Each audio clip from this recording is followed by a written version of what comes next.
Madam President, Republican leader. I ask consent that further proceedings under the quorum call be dispensed with. Without objection. Last week, our nation celebrated one of our great, distinctly American holidays. In President Reagan's Thanksgiving proclamation in 1982, he wrote eloquently of the, quote, divine plan that placed this great continent here between the oceans to be found by people from every corner of the earth who had a special love of faith and freedom. On Thursday, millions of families sat down, catch up with loved ones, enjoy food and fellowship, and reflect on the incredible blessing it is to get to call the United States of America our home. And we kept in our prayers the many brave service members and first responders who were missing at their own families' holiday tables this year in order to keep the rest of us safe and protected at ours. This year, for too many families, Thanksgiving also brought added stress and anxiety. 2 years of ruinous inflation that have pushed up the cost of everything from food to travel to housing to home heating and electricity. In January 2021, with inflation well within a normal range, President Biden and this all-Democratic Party government took power, talking a big game about rebuilding the middle class. Instead, they promptly set out eroding away the ground from right underneath middle-class families' feet, taking a match to trillions of dollars and igniting the worst inflation in 40 years. On President Biden's watch, the average American household is paying an extra $110 a month on food, an extra $111 on housing, $270 more on transportation, and $147 more on energy.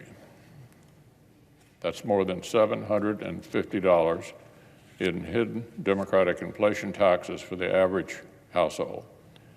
Thousands of extra dollars per family per year because Washington Democrats jumped headlong into party-line reckless spending that every expert and every Republican warned would hurt our country. All in all, prices have soared by 13.9% since President Biden put his hand on the Bible. Thanks to his party's reckless spending, inflation is the highest it's been since the fallout of the Carter administration. So it's no wonder this was painfully costly Thanksgiving. Staples from turkey to potatoes to green beans have seen double-digit price increases in just the past year. Inflation, literally on top of inflation. This runaway inflation has been hitting families hard everywhere.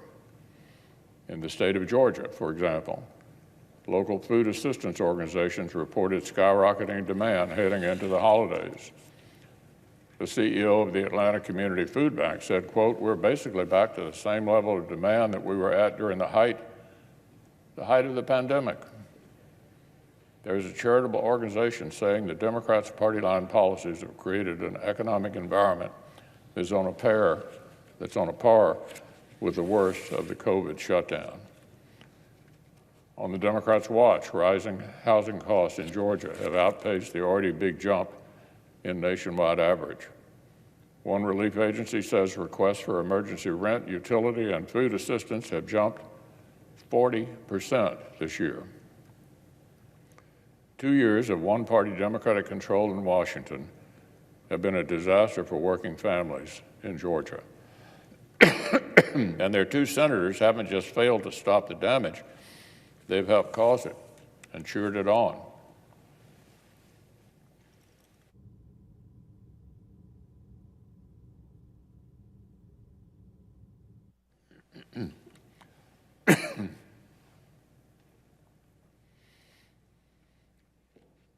Georgia's Senate delegation of 2 Democratic senators have been a lockstep rubber stamp along party lines for every bit of reckless liberal spending and painful tax hikes.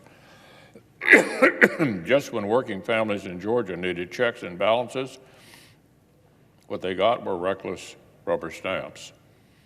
Earlier this month, after the American people voted to break up Democrats' one-party government, President Biden insisted defiantly, quote, "I'm not going to change direction."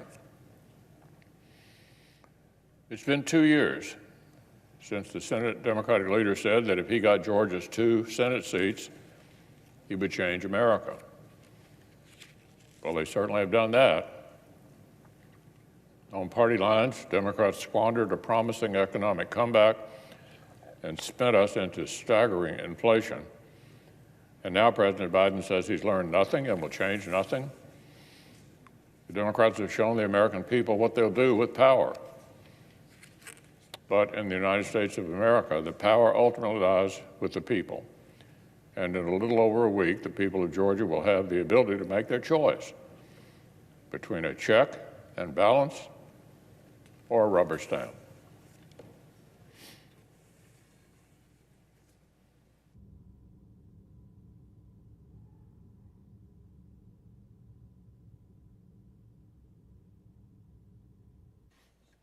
Just the absent quorum. Clerk will call the roll. Ms. Baldwin.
Madam President, Senator from Illinois. are we in quorum call? Yes, we are. I ask unanimous consent to suspend the quorum call. Without objection. Madam President, I hope our colleagues had a good time with their families over Thanksgiving. I sure did. The flu intervened in some of our visitations, but we were able to join by Zoom and by telephone and had a great time of that holiday. Looking forward to even better times for the Christmas holiday that's coming up. But before we can leave for Christmas, we have some work to do. There's a priority for this Congress as it ends this calendar year and fiscal year. We have many challenges ahead of us. The leader came to the floor and talked to us about the omnibus appropriations bill, which we know has to be done. We don't want the government shutting down. We have the National Defense Authorization Act, which is critically important for the defense of our nation and for our continued presence in places like Ukraine to provide assistance to the people there who are fighting for their freedom and literally fighting Vladimir Putin for their lives. We also have issues before us, such as the Respect for Marriage Act, which confirms, I hope on a bipartisan basis in the Senate, that we stand behind the Obergefell decision, that we believe that people should be able to make their own decisions about the people they love and want to marry on a civil basis. And I believe that should pass. I hope it does pass before we leave for Christmas. There is another issue of urgent priority that is personal to me. It deals with the legal limbo that has been created for hundreds of thousands of Dreamers and DACA recipients who are now uncertain of their future. These recipients are immigrants who were brought to the United States as children. Some were toddlers and infants, others kids in their teens, brought here by their families. They didn't make the decision to come, but they made a life when they came. They attended school, they grew up in America, They stood up in the classroom every morning, as all kids do across this country, pledging allegiance to that flag, believing it was their flag and their country. But that's not how the law sees it. Some of those, just babies when they arrived, grew up here, educated in school. They went to school with our kids and our grandkids. Their parents attended church with our families. Responding to the need to take care of these young people and give them a path to citizenship, a chance to become a permanent part of America legally in this country. 20 years ago, I introduced the DREAM Act. We came up with the term DREAM Act between myself and Senator Orrin Hatch, a Republican conservative from Utah, who was my original co-sponsor of the bill. It was a bipartisan bill. Here was Durbin from the state of Illinois, and Hatch from Utah, agreeing on a bill that was so important that we argued between ourselves who would be the lead sponsor. I deferred to Senator Hatch in the first time we introduced it because the Republicans were in a majority, and I thought it gave us a better chance to pass it. As time passed, Senator Hatch lost his interest in the issue and withdrew as a sponsor. But over the years, we've had the sponsorship of many Republicans who believe, as I do, that these young dreamers deserve a chance to prove themselves, to earn their way to citizenship in the United States. We've had a few conservative Republican co-sponsors, but we needed many more. We needed 60 votes to pass the bill on the floor of the United States Senate.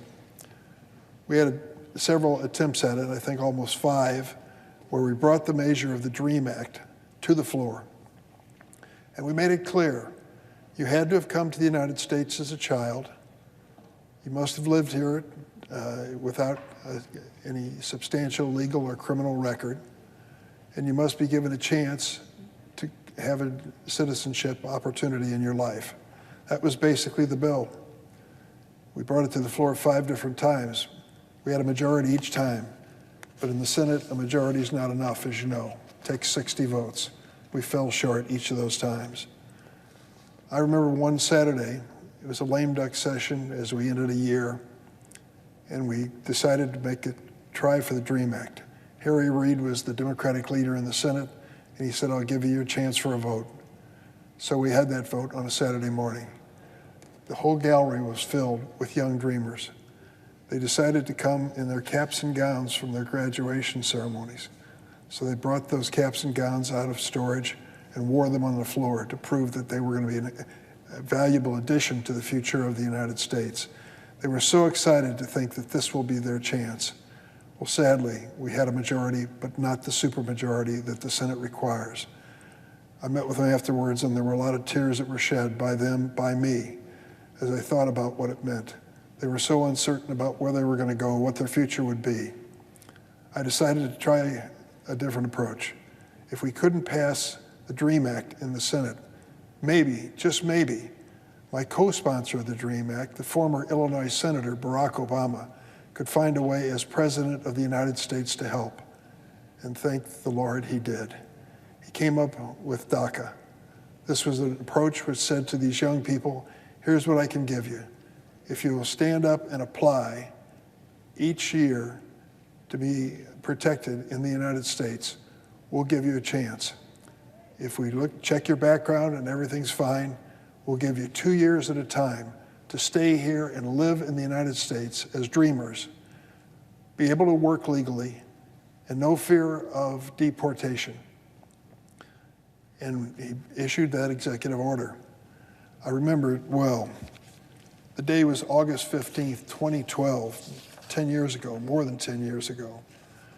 Congressman Luis Gutierrez of Chicago and I decided that we would have a sign-up occasion at Navy Pier, a well-known landmark in the city of Chicago. We didn't know how many young people were going to show up to sign up for DACA. We brought together a few immigration attorneys who volunteered their times to help them fill out the forms, and we waited. And we started hearing this rumbling of people who were interested. And I remember speaking to Congressman Gutierrez and wondering, are we going to have 100, 200? The estimates started going up just wildly as people started saying, there'll be many more than you can imagine. Turned out there were thousands, 10,000 applicants showed up at Navy Pier on that day. They overwhelmed all the volunteer attorneys that we had. Some of them had been waiting outside through the night to make sure they had their chance to sign up for DACA. In the end, some 780,000, maybe even more, across the United States answered President Obama's call and were protected by DACA. What they've done with their lives is nothing short of remarkable. Let me tell you about one that I think is just so amazing. This was a young lady who was in the line to sign up on 2012, August of 2012. And she was one of the first dreamers to receive the protection of DACA. A young woman from Chicago, her name is Karen Villagomez. Karen's parents brought her to America from Mexico when she was just 2 years old, the same age my mother was when her family came to the United States.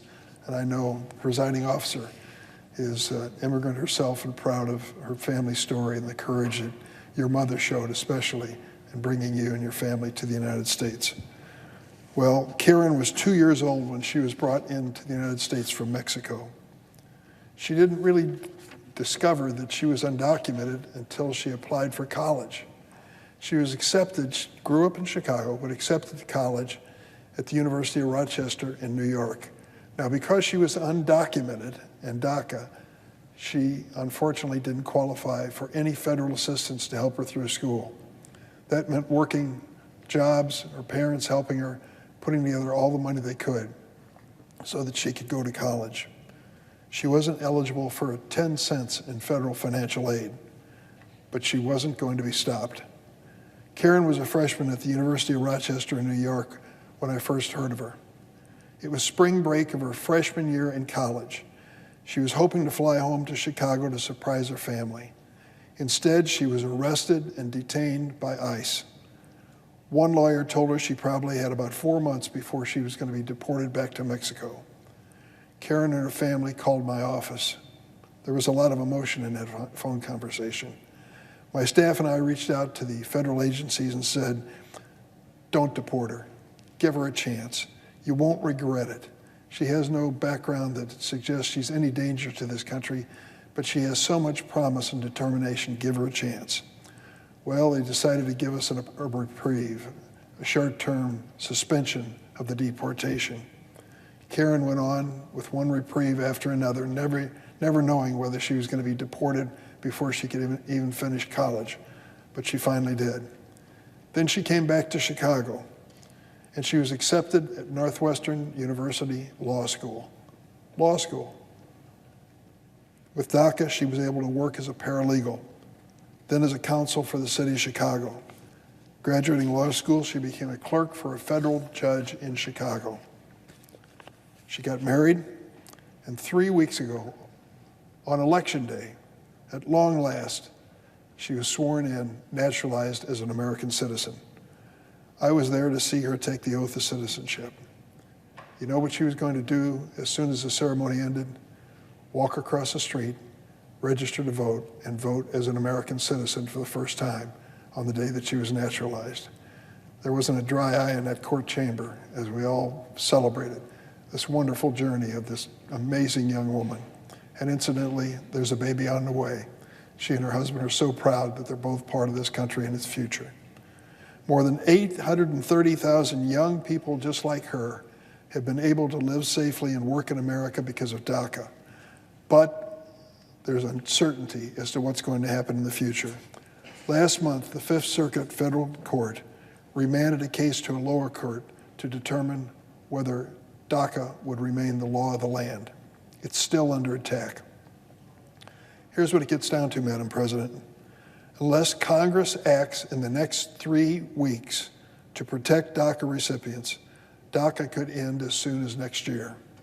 An average of 1,000 DACA recipients would lose their jobs and their legal right to work every single week. In healthcare and in education, in sectors of our economy that are so essential to our growth, DACA recipients are doing the work. They turn out to be the nurses, sometimes the doctors, as well as teachers, engineers, policemen, firefighters. and they're going to be deported if we don't come to their rescue and finally make DACA legal once and for all.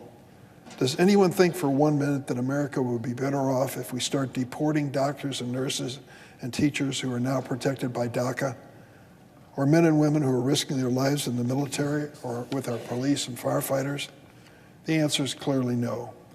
You know, right before Thanksgiving, a few hundred Dreamers flew to Washington. I think, Madam President, you said you met with them.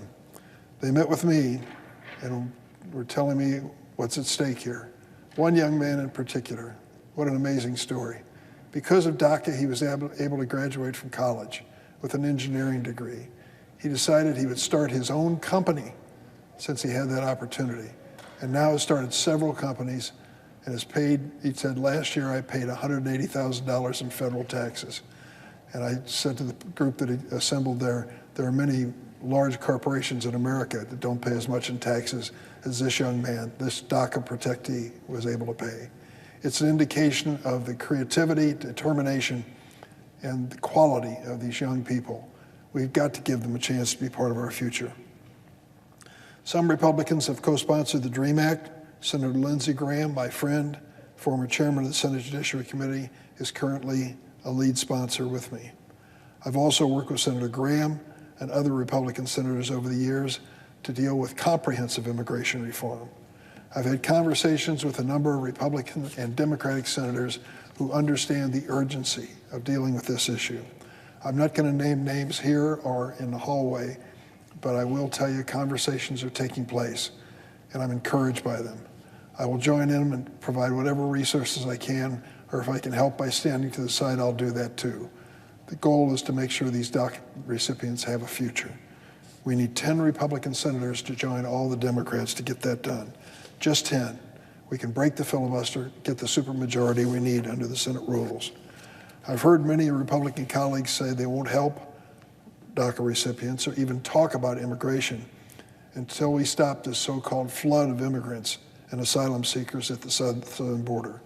Look, every Democrat in the Senate agrees we need an orderly process at our border, but simply closing the borders to families fleeing violence is not a simple or practical or worthwhile solution.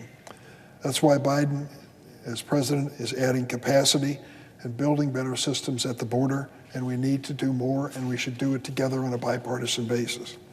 Today, there are over 23,000 Customs and Border Protection agents working at the southwest border, and ICE has surged over 1,300 personnel to stop human smuggling networks. The administration is also building new migrant processing facilities, working on a system that allows meritorious asylum claims to be processed sooner. But we can't fix these problems alone, and we can't do it all in 3 weeks. Many of my Republican colleagues have tried to blame the families that are coming across the border for fentanyl. The overwhelming majority of fentanyl that enters this country isn't being smuggled in by undocumented immigrants. It's coming in through legal ports of entry by people who are authorized to enter the U.S. Many of these people are U.S. citizens. I'm not making excuses for them, but for goodness sakes, let's be honest about the source of the problem. Let me give you a few numbers that tell the story. This fiscal year, Customs and Border Patrol seized 6 times more illegal drugs from authorized travelers at landed ports of entry than they did from migrants crossing the borders. 6 times. And nearly 7 times more fentanyl was seized at land ports of entry than at the border. I want to stop the deadly flow of fentanyl. It hits my state and all across America. You won't do it by turning away asylum seekers and separating parents from children at the border. You do it by scanning every passenger and commercial vehicle and all freight rail traffic crossing the border. We have the technology to do it. Let's get it done on a bipartisan basis. President Biden has signed the omnibus funding legislation and the infrastructure bill, which we've talked about before. It includes resources to meet this screening goal, which ought to be our basic starting point of this conversation. Sadly, a majority of Republican senators voted against both of these bills, but I beg them to come back and join us again and see if there's some common ground. We can fix America's immigration system in a way that honors our values and does make us safer, but we need to focus on reality. We need less political posturing and more compromise and determination. We should start now in this lame duck session, protecting the dreamers for their future and our own. Madam President, I yield the floor.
Madam President, The senator from Oregon. Madam President, a little later today, the Senate is going to vote on the Respect for Marriage Act. This vote is an affirmation that the United States Senate will stand up and protect the rights of all Americans to marry the person they love. Although this is about codifying rights that same-sex couples already enjoy, this is an important step in a long-running battle for equality. During my 1996 campaign for the Senate, I ran on the proposition that there is a fundamental right to privacy in America. And I summed it up by saying, if you don't like gay marriage, don't get one. So I became the first member of the Senate to openly support marriage equality. Soon afterwards, there was a debate on a truly bad law, the Defense of Marriage Act, which I opposed for the same reasons. It was a breach of our country's fundamental right to privacy.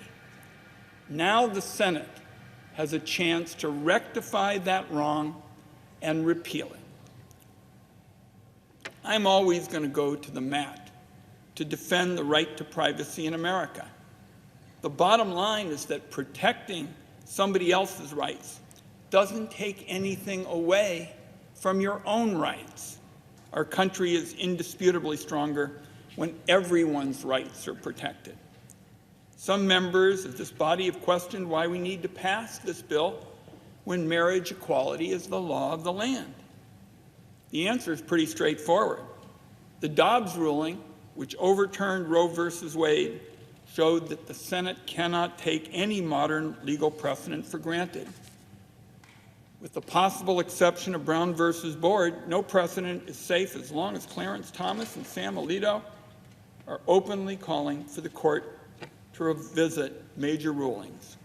It's not just Justice Thomas and Justice Alito making these arguments in public. These days, many Republicans have openly talked about their belief that the court ruled incorrectly in some of the most significant cases dealing with the expansion and recognition of individual rights in America. The Obergefell ruling, marriage equality, the Griswold versus Connecticut ruling, the rights of women to use contraception, even the Loving versus Virginia ruling, the right to interracial marriage. Some members of Congress have called all those other legal precedents into question. These backward debates, Madam President, now unfold in Congress, in the courts, in the state houses. The backdrop behind them is frightening, raising levels of hatred and bile spewed at LGBTQ Americans every day of the week. The far right is now targeting gay and trans Americans in an effort to scare everybody else into taking away their rights.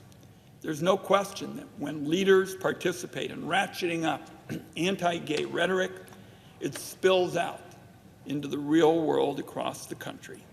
The community of Colorado Springs is still mourning the lives lost in a mass shooting at a gay nightclub a few days before Thanksgiving. 5 people were killed, more than a dozen others hospitalized with gunshot wounds. If not for the actions of a few brave individuals, including a military veteran, the death toll would have been much higher. Passing the Respect for Marriage Act, Madam President, is not going to end the hateful rhetoric and violence for good. But the Senate has an opportunity and an obligation to declare with this vote that hate is wrong. That we will stand up and defend the vulnerable, that will protect the individual rights of all Americans from a far-right Supreme Court majority determined to turn the clock back by decades. There just is no place for hate or intolerance in our great country. So today I'm proud to be able to cast a vote in a bit for individual rights, for freedom, for privacy, and equality.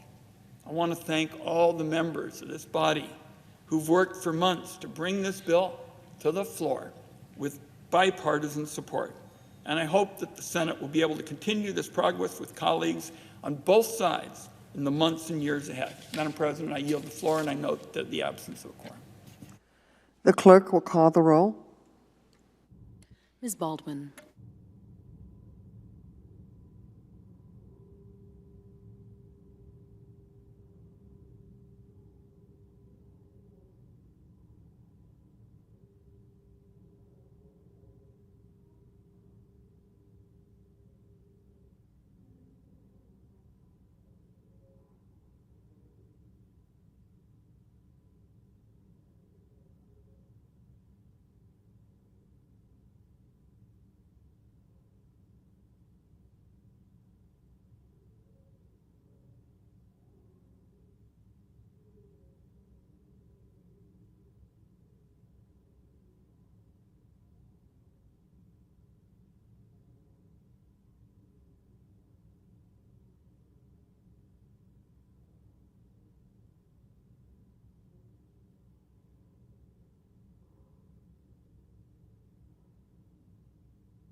President, Senator from Texas.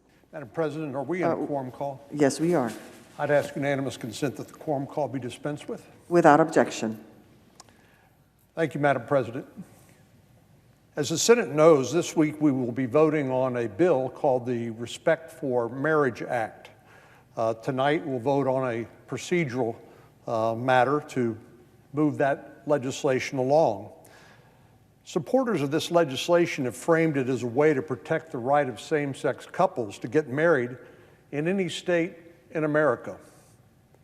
To be clear, that is already the law of the land. It's been so since 2015 when the Supreme Court ruled in the Obergefell case, and there's no reason to believe that this decision is in any imminent jeopardy. Some colleagues have tried to claim that because of the Supreme Court's decision in the Dobbs case, which overruled Roe versus Wade, that somehow that's opened the floodgates of the Supreme Court to overrule all of the precedent that it disagrees with. Well, the justices, in their concurring opinions in Dobbs, made clear that's not true. For example, they mentioned landmark precedents like Griswold versus Connecticut, Loving versus Virginia, and notably Obergefell versus Hodges. One judge wrote, "I emphasize that what the court today states, overruling Roe does not mean the overruling of those precedents and does not threaten or cast doubt on those precedents." I don't know what more the Supreme Court could say to indicate that Obergefell is not threatened by this court anytime soon. So I'm left with the conclusion that this idea that we have to pass this legislation in order to preserve what has already been recognized by the Supreme Court as a constitutional right, that this is based on, frankly, a scare tactic. Nevertheless, some of our colleagues claim that this legislation is absolutely necessary. But while this bill does not move the needle on same-sex marriage, this legislation will raise serious issues for religious liberty. We all know that many Americans hold sincere beliefs, religious beliefs, objecting to same-sex marriage. Obergefell did not place any new requirement on those individuals or their religious institutions. The Obergefell decision coexists today with other Supreme Court precedents like Masterpiece Cake Shop, or Fulton versus City of Philadelphia, or Burwell versus Hobby Lobby. Each of these decisions recognized that religious liberties shall and must be protected as required by our Constitution, namely the Equal Protection Clause and the Free Exercise Clause. For example, Obergefell doesn't compel Catholic priests or Jewish rabbis to conduct marriage ceremonies for same-sex couples. But it certainly doesn't subject religious organizations or faith-based institutions or even private citizens to lawsuits for exercising their deeply held religious objections to same-sex marriage. If the Respect for Marriage Act becomes law, as it is currently proposed without amendment, that would change. Unlike Obergefell, this legislation expressly empowers private litigants to sue religious institutions, faith-based organizations, and private parties who oppose, for sincerely held religious beliefs, same-sex marriage. Think back to the Masterpiece Cake Shop lawsuit. The owner of a bakery in Colorado declined a request to make a wedding cake for a same-sex couple because it didn't align with his religious beliefs. If this legislation passes, we can expect similar lawsuits by secular warriors targeting people from cake bakers to florists to website creators to venue owners or just about any other small business that doesn't bend a knee to their worldview. But it's not just individuals with deeply held religious beliefs who will have a target placed on their back. It's also religious institutions themselves. I'm not talking about churches or synagogues or mosques. I'm talking about many of the faith-based social service agencies, non-governmental organizations, and charities that are supported by people of faith as part of their mission. Well,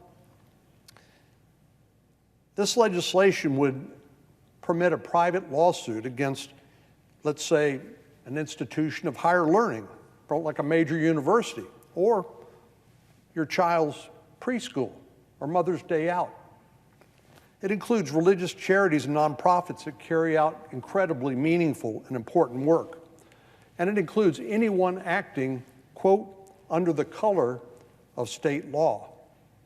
Now that's an interesting choice of the scope of this right of a private right of action, anyone acting under the color of state law. This is a very broad term that comes directly from the text of the bill, and it's not clear entirely who would be subject to this provision. If a person receives a professional license from their state to serve as a lawyer, an accountant, a bartender, a realtor, or a barber, are they acting under color of state law? I think that's a plausible argument. If a nonprofit receives public funds to perform a service on behalf of the government, are they acting under color of state law? It's not clear, and it needs to be clear. The range of people who can be sued will only be limited by lawyers' imaginations. Trial lawyers in the Biden Department of Justice could have a field day. Individuals and organizations that are trying to do good works consistent with their faith would be forced to spend a small fortune defending themselves in court, just as the owner of Masterpiece Cake Shop did for 10 years. This legislation could open the door for the government to take serious action against religious institutions for adhering to their sincerely held religious beliefs. The federal government could deny grants for research to colleges and universities like Baylor University, Southern Methodist University, or Texas Christian University in my state. Faith-based groups, non-governmental organizations could be barred from working with the federal government to take care of the tens of thousands of unaccompanied children that are coming across our border as part of the current border crisis. Cities and states could deny foster care permits and licenses to religious organizations that do an immeasurable amount of good, including Catholic Charities, Little Sisters of the Poor, or Buckner International. The Internal Revenue Service could seek to revoke the tax-exempt status of organizations that fail to comply with this new secular mandate. Now, lest you think that this is a fever dream or a conspiracy theory, let me just take you back to the Obergefell arguments. Justice Alito asked the Solicitor General if an institution that opposed same-sex marriage could lose its tax-exempt status. The Solicitor General said it's certainly going to be an issue, and he was correct. And now the issue is front and center. Now, I believe that the sponsors of this legislation sincerely believe that the consequences I'm describing will not follow. They may have believed in good faith that they have protected the free exercise of religion and religious liberties, but I don't believe they've been successful in doing that. That's why I believe that the amendments that have been proposed by Senator Rubio, Senator Lee, and Senator Langford should be voted on to make clear what I think the sponsors of this legislation intended to do, but weren't quite successful in clearly accomplishing. Well, just remember the IRS has virtually unlimited authority to target religious schools, nonprofits, and organizations by revoking their tax-exempt status, leaving them to the dead end of ruinous and years-consuming litigation. Now, this isn't, like I said, a far-fetched conspiracy or an unrealistic doomsday scenario. We've seen what a politically motivated Internal Revenue Service can do. Perhaps we all remember the IRS targeting controversy under the Obama administration. Under the leadership of Lois Lerner, bureaucrats subjected conservative groups to a different level of scrutiny when examining their tax-exempt status from left-leaning groups. Employees at the IRS actually developed a spreadsheet that became known as a be on the lookout list, or simply the BOLO list. If the name of the political group included terms like Tea Party or Patriot, it was subjected to a different level of scrutiny. These IRS bureaucrats delayed the approval of these organizations' tax-exempt status and requested completely unnecessary information. It asked some applicants to disclose the name of their donors, as well as the amounts of each donation, which is constitutionally suspect. A pro-life group was even asked to provide the percentage of time that the groups spent on prayer groups compared with their other activities. Well, this IRS targeting scandal happened about a decade ago, but since then, the IRS has been given even more power and more authority. The most recent reckless tax and spending bill, the so-called Inflation Reduction Act, gave the Internal Revenue Service an additional $80 billion and 87,000 new IRS agents. This army of new agents would have the capability to turn its attention on every church, school, and organization that did not recognize same-sex marriage because of their sincerely held religious beliefs. So you have to wonder, who will be on the BOLO list next? Given everything we've seen, the experience we've had in this area, I can't say I have much confidence in how this will be handled. So, to summarize, this legislation does not move the needle in terms of the rights of same-sex couples. They can already marry in every state in the country, and this bill doesn't change that. What it will do is force religious organizations to make an impossible choice: abandon your beliefs or face the wrath of the U.S. government. So, let me just repeat what I said a moment ago, Madam President. I believe the proponents of this legislation thought they were protecting and preserving the religious liberties of people with sincerely held religious beliefs. But when they include a private right of action for someone acting under color of state law, it refers to any public act, any right or claim. And as I said, you can interpret color of state law to cover everything from professional licensing to teaching certificates to building permits to food and beverage licenses. So I think that if the proponents of this legislation really believe that protecting religious liberty should be our goal, the best way to accomplish that is to allow votes on these amendments by Senators Lee, Senators Rubio, and Senator Langford, who provided an extra clear assurance that this legislation does not constitute a national policy endorsing a specific view of marriage. I know it may sound like a simple clarification, but it could mean the difference between faith-based nonprofits ending up in the crosshairs of the IRS or some private party lawsuit claiming they're operating under color of state law, and the ability to maintain their tax-exempt status or carry on the important good work that many organizations do in our communities all across the country. So if that indeed is the purpose of our colleagues, to try to protect those religious organizations, those people of faith who are doing good works that we want to encourage and we want to support, then I believe that we can accomplish their goal by passing the amendments that have been proposed by Senator Lee, Senator Rubio, and Senator Langford. If that is their goal, they shouldn't have any objection to this clarification.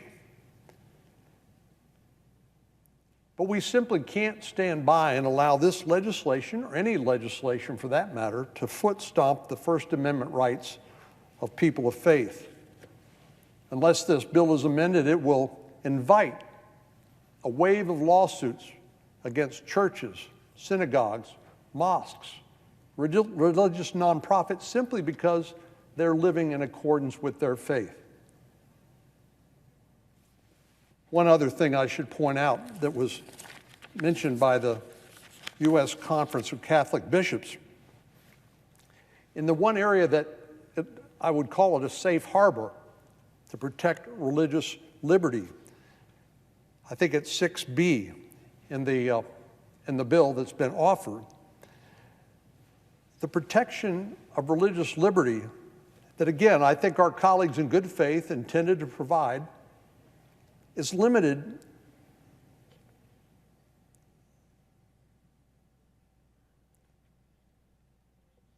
to those whose principal purpose is the study, practice, or advancement of religion.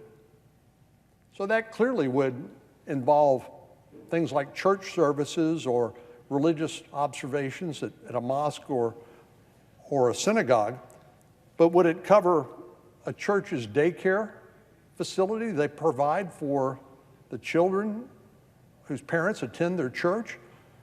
Would it cover universities like I mentioned earlier, Baylor University, a Baptist university, Southern Methodist University, Texas Christian University, and the work they do?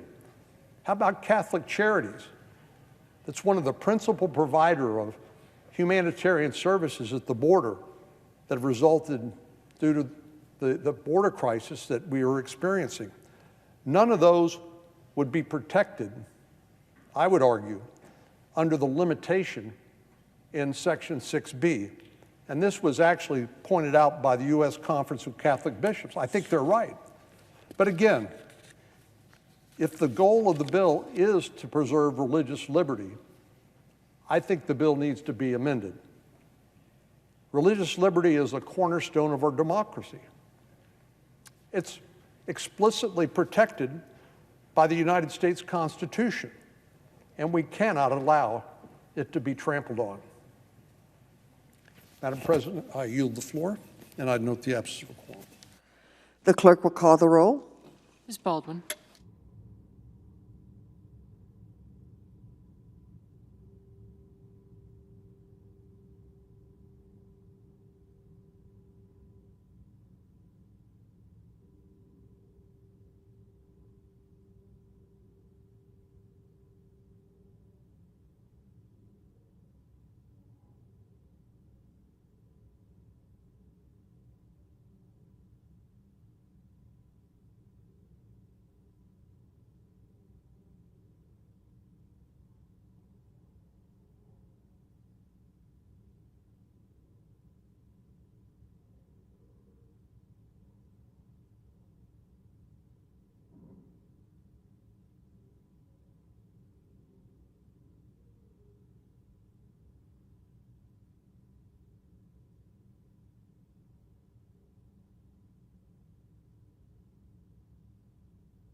Madam President?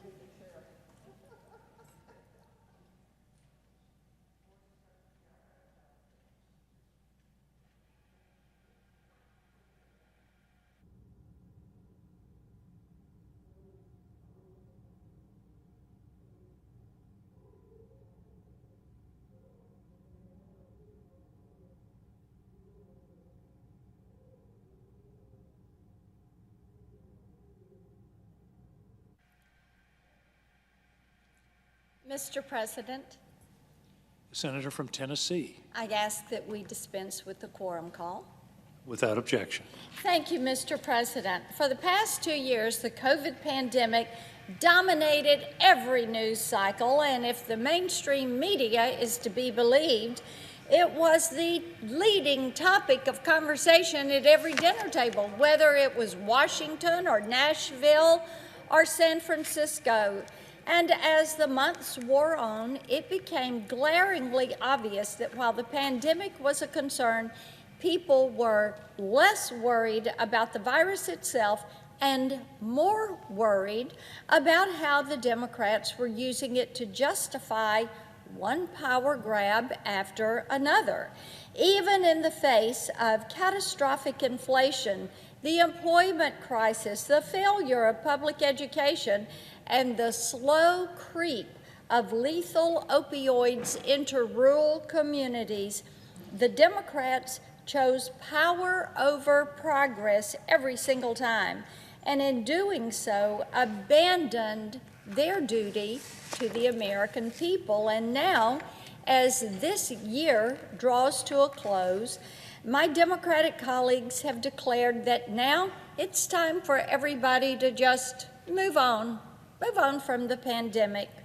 When Dr. Fauci appeared for a final press conference before his conveniently timed retirement, the White House made sure he wouldn't have to answer any questions on the origins of COVID-19. The talking heads in the mainstream media have spun the harm done to students by virtual schooling as a tragedy rather than the completely predictable effects of forced isolation on our precious children. And the White House remains determined to blame inflation and shortages in the energy market on Vladimir Putin. They want us to ignore their own self-proclaimed war on American energy independence.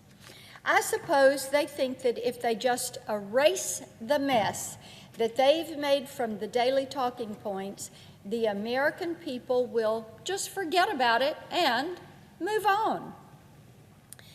I hate to spoil their ending, but the American people are not ready for that. They want some answers. They will never, ever forget the damage that these policies have done to their families and to their communities. And now, the left tried their best to frame the debates over lockdowns and mask mandates and vaccine mandates as conspiracy fodder. But we all found out, no, it was not. It was personal, especially after it became clear that control was the Democrats' endgame. Yes, control over you, over your life, over your children, over their education, over student loans. Control is what they want. Now, the science changed, but the narrative never did. And Tennesseans have noticed this. They've caught on to this.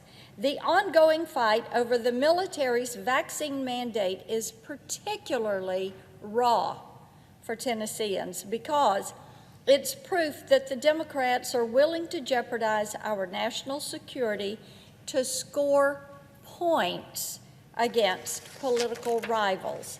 This desire for power and control is in direct opposition to the federal government's sworn mission to provide for the defense of our nation. This isn't a matter of opinion. It's a fact confirmed by President Biden's chosen military commanders. This year, the number of new service members joining the ranks has hit an all-time low. So did academy applications for our nation's prestigious military academies. The Army fell 15,000 soldiers short of their recruitment goal for 2022. The other services and the National Guard also struggling. The Pentagon doesn't expect the situation to improve even for the next few years.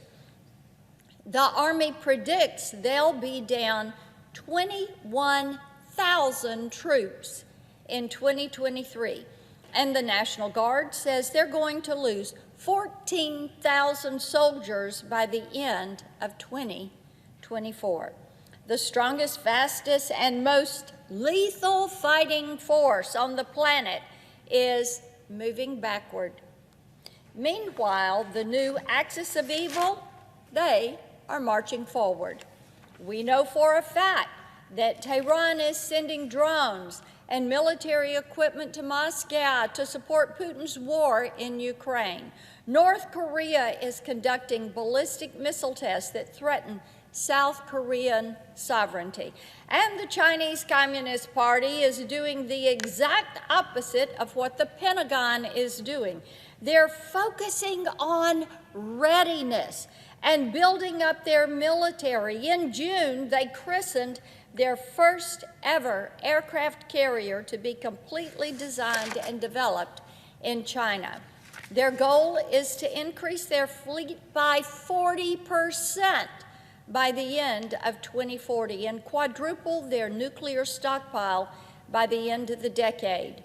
This is all consistent with Beijing's broader goal of becoming a military superpower. They are focused on global domination. They are focused on readiness. They are focused on defeating us. Meanwhile, our Pentagon is focused on a vaccine mandate.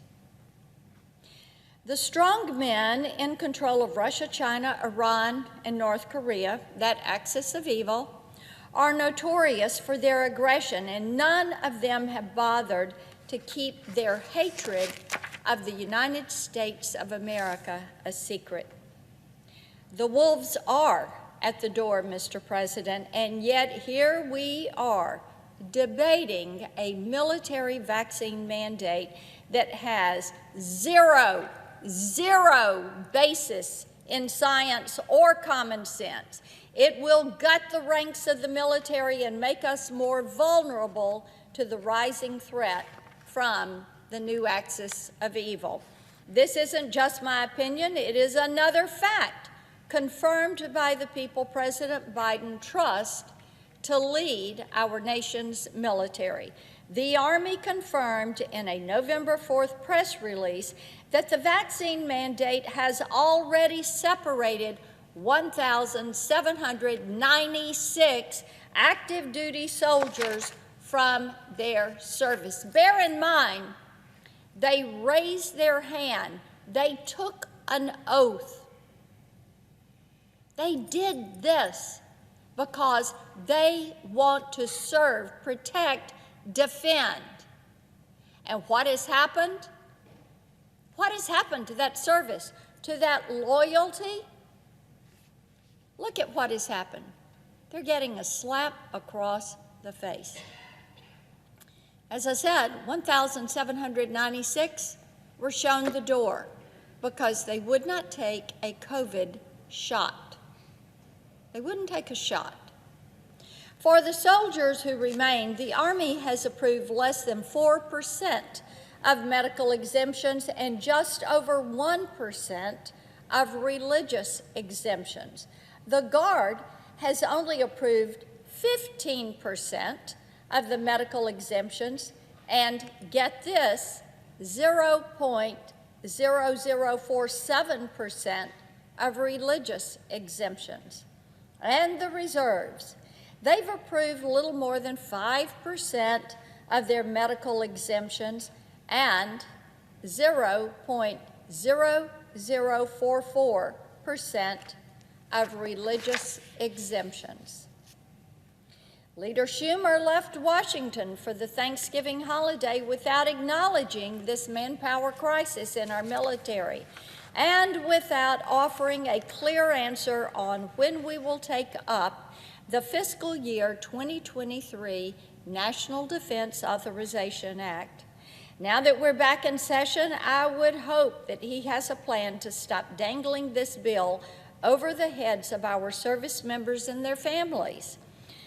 But while we're waiting, I'd like to offer a small improvement to what is already a very strong and bipartisan piece of legislation. Mr. President, as you know, Senate Armed Services Committee finished their work on this bill back in June. When we were debating the NDAA in the Armed Services Committee, I introduced 2 amendments that would have protected service members from the arbitrary effects of the vaccine mandate. The first would prohibit the involuntary separation of any service member for refusing the COVID-19 shot until each service achieves its authorized end strength. Good common sense. Not saying you can't implement your mandate, just saying you can't do it until you have reached your goal, your recruitment and your retention goals.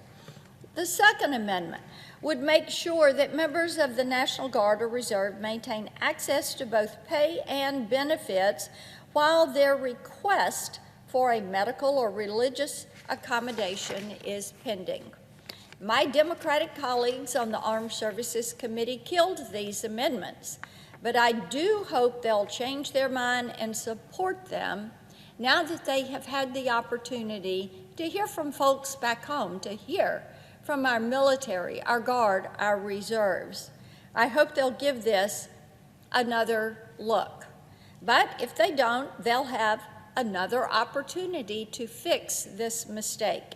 I have combined the amendments into a single bill called the Preserving the Readiness of Our Armed Forces Act, and I'd be happy to add each and every one of them as a co-sponsor. As we begin what I'm sure will be a mad dash to the end of the year, I want to encourage my Democratic colleagues to keep preserving readiness at the front of their mind. When the Pentagon first revealed this vaccine mandate, veterans, military experts, and active duty service members up and down the ranks told us exactly what would happen if the Biden administration went through with this. And you know what? They were accurate in their assessment. Because of the Democratic actions, this White House actions, they have fired thousands of service members and tens of thousands more are in jeopardy. Bear in mind, these are people who have chosen to serve.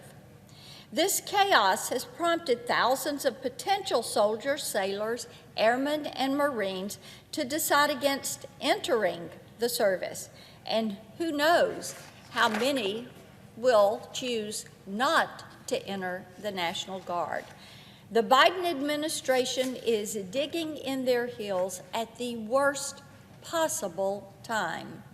The new axis of evil, they are on the rise, and they're counting on the rest of the world to remain complacent. Over the past few years, each of these nations has been exposed on the international stage as factories of repression, violence, and misery. But in the aftermath, nothing changed. Just last week, the CCP reminded us how little value they place on human life. 10 people in Xinjiang burned to death when their apartment building caught fire. The firefighters couldn't get to them in time because of the barricades the CCP officials had constructed to enforce their zero COVID policy. Protesters took the streets and forced the international press to pay attention. In response, the CCP brutalized journalists, censored videos shot the night of the fire, and claim that the residents who died were too weak to save themselves. I would remind my colleagues that these are the same officials who claim that the Uyghur Muslims are comfortable in their concentration camps, that the Tibetans welcomed ethnic cleansing, and that firing missiles at Taiwan is part of normal military operations. Exposure will not stop them. Outrage will not give them pause, because they are on a quest for global domination. And they're not going to take a time out because the Democrats in control of our government decided to prioritize a shot over our nation's security. Let that sink in. They are going full steam ahead. They're increasing their military ranks. They are building their Navy. They are working to develop new missiles. And we're focused on removing military members because they will not take a shot. And by the way, you can get vaccinated and boosted, and it doesn't keep you from getting COVID. Unfortunately, our adversaries have decided to take advantage of weak leaders in the White House and in Congress and to exploit our vulnerabilities until we force them to stop. Our military is not the only tool we use to keep this country safe, but it certainly has the power to be the most decisive, and I cannot think of anything more foolish than to sabotage it while the enemy watches and says, look at America's priorities. I yield the floor. I note the absence of the quorum. Clerk will call the roll. Ms. Baldwin.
Majority Leader. I ask unanimous consent the quorum be dispensed with. Without objection. I move to proceed to executive calendar to consider calendar 1148. The question is on the motion. All those in favor indicate by saying aye. Aye. Opposed, no. The motion is agreed to. The clerk will report the nomination. Nomination, the judiciary, Jerry W. Blackwell of Minnesota to be United States District Judge for the District of Minnesota. I send a cloture motion to the desk. Clerk will report the motion. Cloture motion. We, the undersigned senators, in accordance with the provisions of Rule 22 of the Standing Rules of the Senate, do hereby move to bring to a close the debate on the nomination of Executive Calendar Number 1148, Jerry W. Blackwell of Minnesota, to be United States District Judge for the District of Minnesota, signed by 17 senators as follows. I ask consent the reading of the names be waived. Without objection. I move to proceed to legislative session. The question is on the motion. All those in favor say aye. Aye. Opposed, no. The ayes appear to have it. The ayes do have it. The motion is agreed to. I move to proceed to executive session to consider calendar 1129. Question is on the motion. All those in favor say aye. Aye. Those opposed, no. The ayes appear to have it. The ayes do have it. The motion is agreed to. The clerk will report the nomination. Nomination, the judiciary, Doris L. Pryor of Indiana to be United States Circuit Judge for the 7th Circuit. I send a cloture motion. I send a cloture motion to the desk. The clerk will report. Cloture motion. We, the undersigned senators, in accordance with the provisions of Rule 22 of the Standing Rules of the Senate, do hereby move to bring to a close the debate on the nomination of Executive Calendar Number 1129, Doris L. Pryor of Indiana to be United States Circuit Judge for the 7th Circuit, signed by 17 senators as follows. I ask consent the reading of the names be waived. Without objection. Finally, I ask unanimous consent the mandatory quorum calls for the cloture motions filed today, November 28th, be waived. Without objection. I note the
Ready?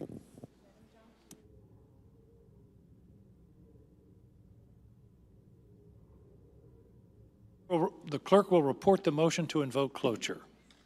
Cloture motion. We, the undersigned senators, in accordance with the provisions of Rule 22 of the Standing Rules of the Senate, do hereby move to bring to a close the debate on the Baldwin substitute amendment number 6487 to calendar number 449, H.R. 8404, an act to repeal the Defense of Marriage Act, and so forth, and for other purposes, signed by 20 senators.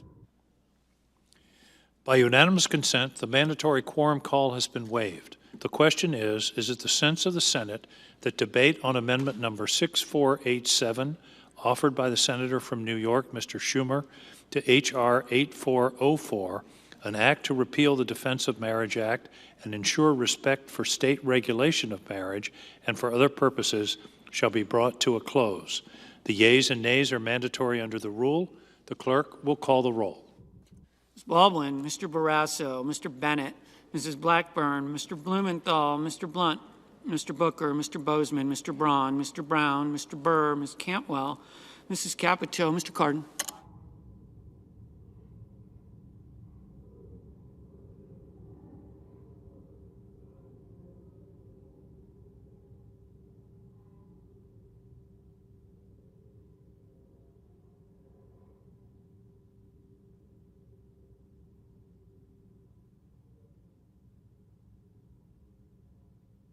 Mr. Carper. Mr. Casey.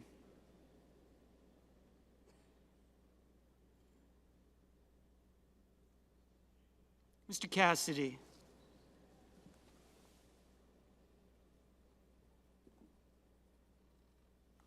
Ms. Collins.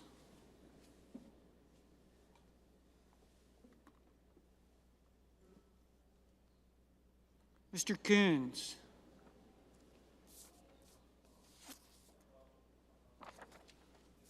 Mr. Cornyn. Ms. Cortez Masto. Mr. Cotton, Mr. Kramer, Mr. Crapo. Mr. Cruz. Mr. Daines, Ms. Duckworth. Mr. Durbin.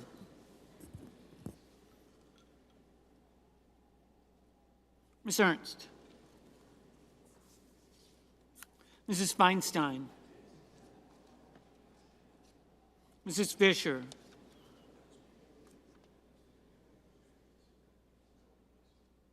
Mrs. Gillibrand, Mr. Graham, Mr. Grassley, Mr. Haggerty. Ms. Hassan. Mr. Hawley, Mr. Heinrich, Mr. Hickenlooper. Ms. Hirono.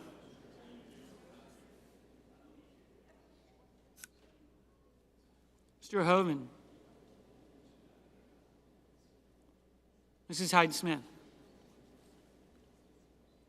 Mr. Inhofe.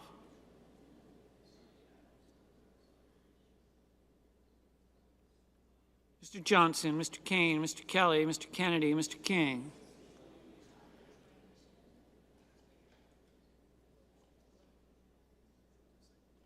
Ms. Klobuchar.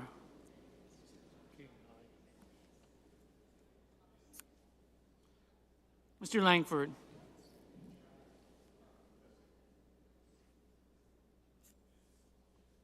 Mr. Leahy, Mr. Lee. Mr. Lujan.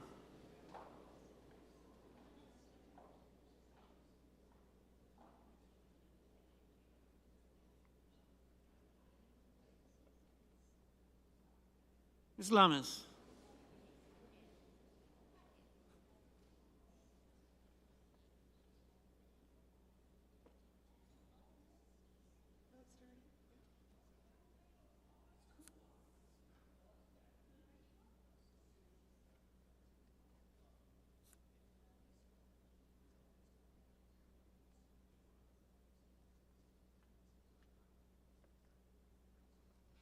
Mr. Manchin, Mr. Markey, Mr. Marshall.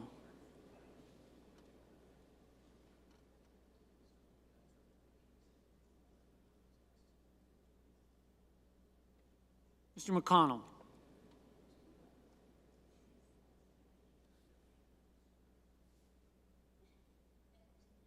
Mr. Menendez. Mr. Markley.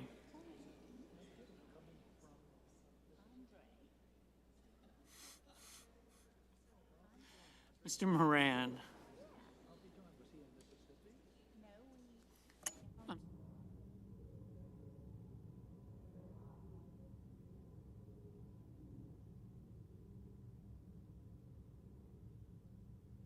Mr. Moran, Ms. Murkowski, Mr. Murphy, Mrs. Murray,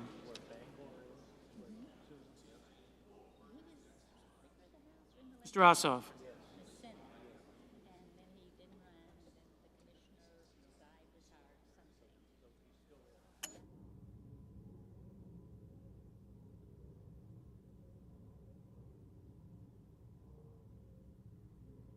Mr. Padilla, Mr. Paul, Mr. Peters, Mr. Portman, Mr. Reed,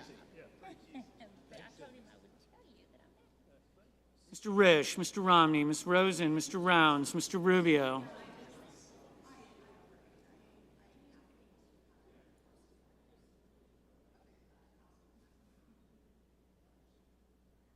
Mr. Sanders, Mr. Sass, Mr. Schatz,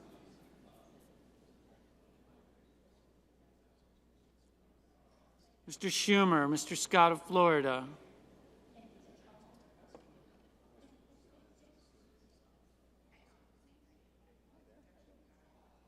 Mr. Scott of South Carolina,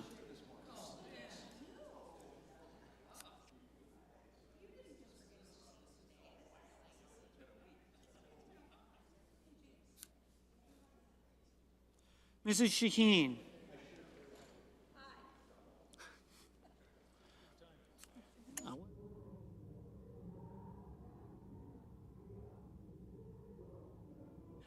Mr. Shelby, Ms. Sinema,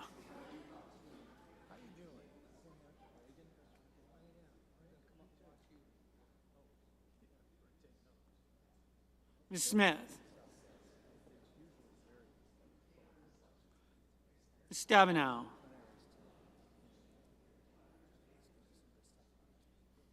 Mr. Sullivan,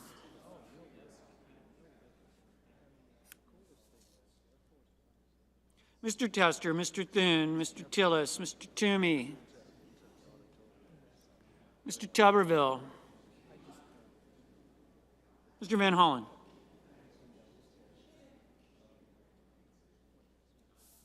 Mr. Warner, Mr. Warnock,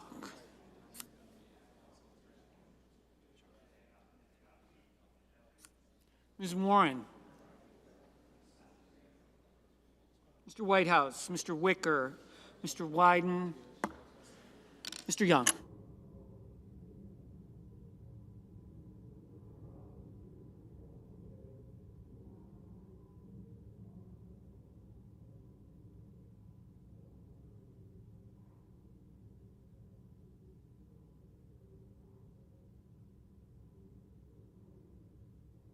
Senators voting in the affirmative: Blumenthal, Cardin, Duckworth, Heinrich, King, Manchin, Merkley, Romney, Shaheen, Sinema, Smith, Tester, Tillis.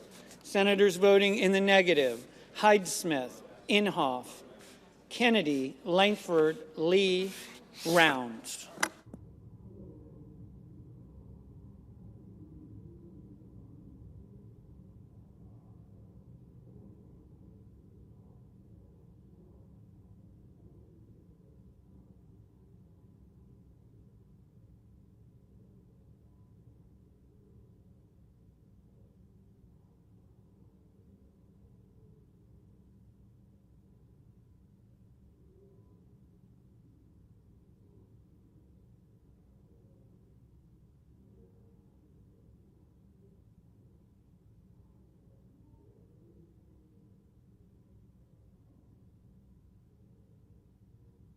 Mrs. Feinstein. Mrs. Feinstein, aye.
Mr. Reed, aye.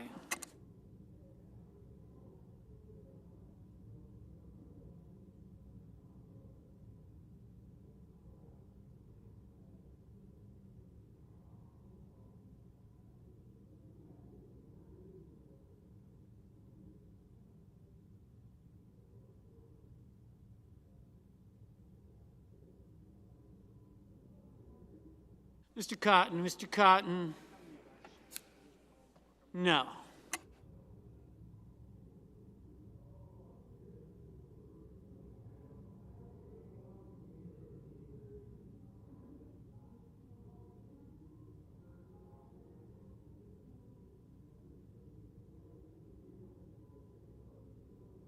Mr. Menendez, aye.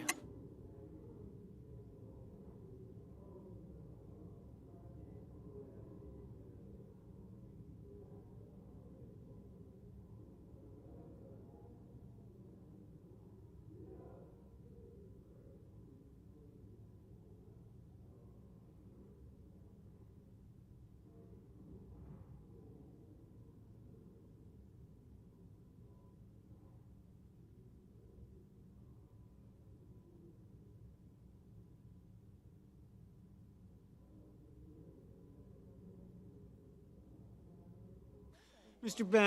Bennett, aye.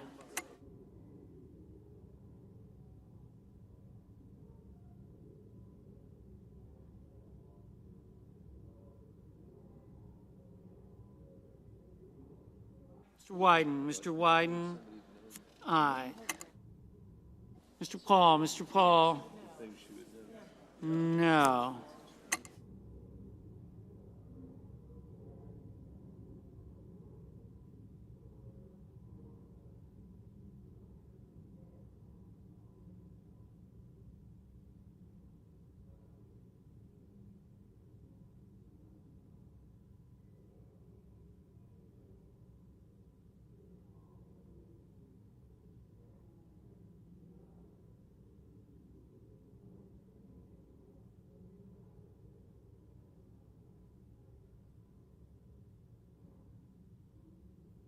Mr. Crapo, no.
Mr. Leahy,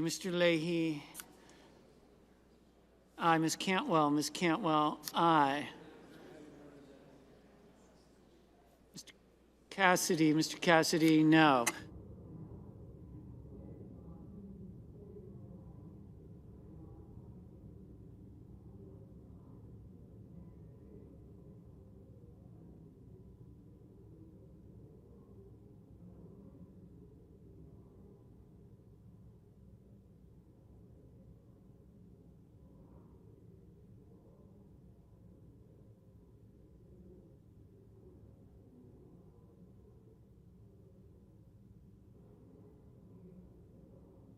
Mr.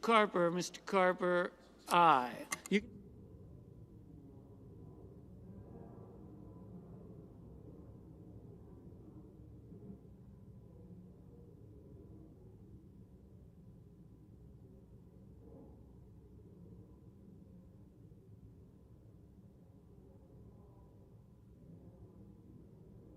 Mr. Scott of South Carolina, no.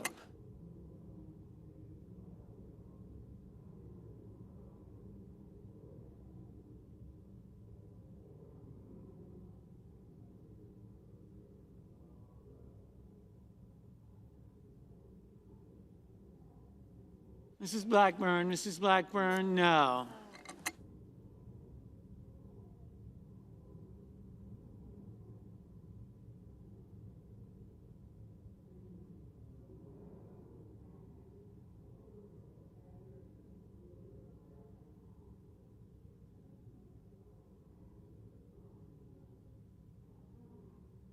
Mr. Schatz, aye.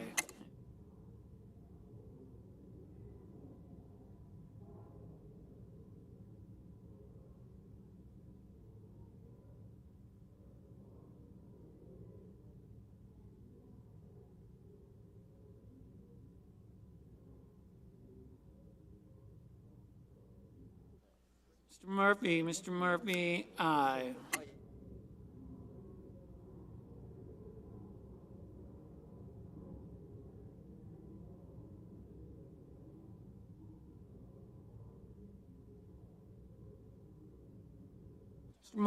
Mr. Marshall, no.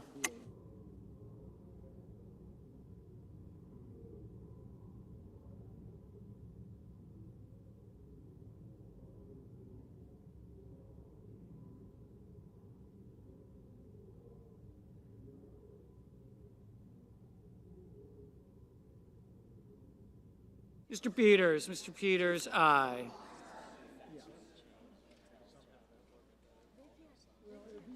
Ms. Baldwin, aye. Mr. Sanders, aye. Mr. Durbin, aye.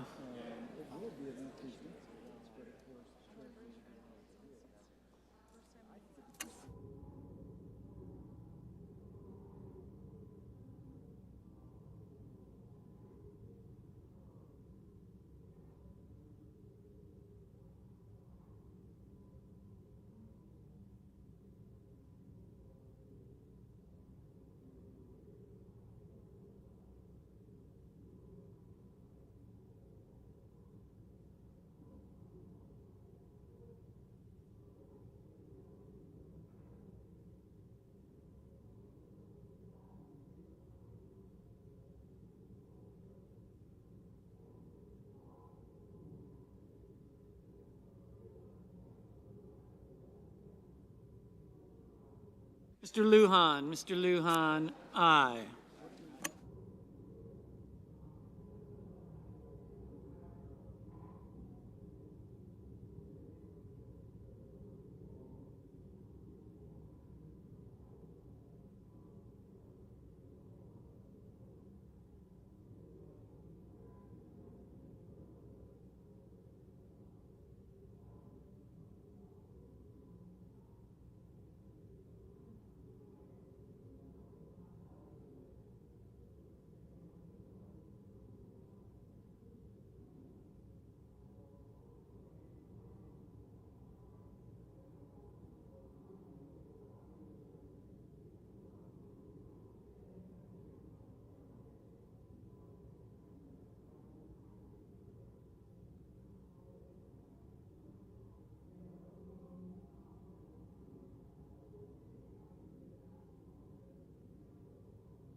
Ms. Cortez Masto, aye. Ms. Collins, aye.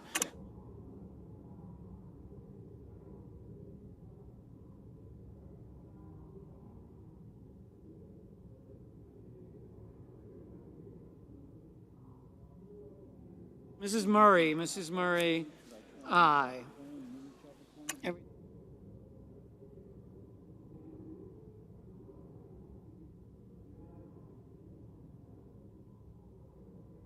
Mr. Schumer, aye.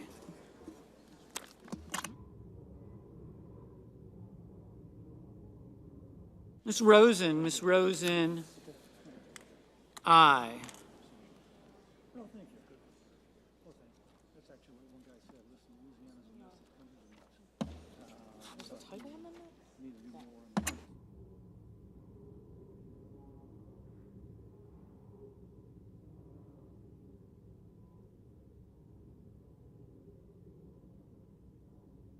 Ms. Hassan, aye.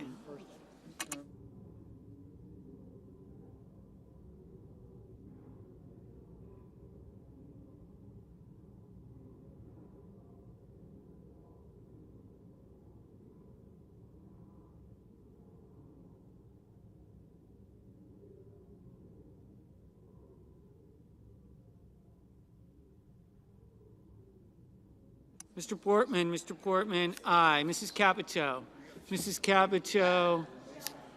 aye. Mr. Rubio, no.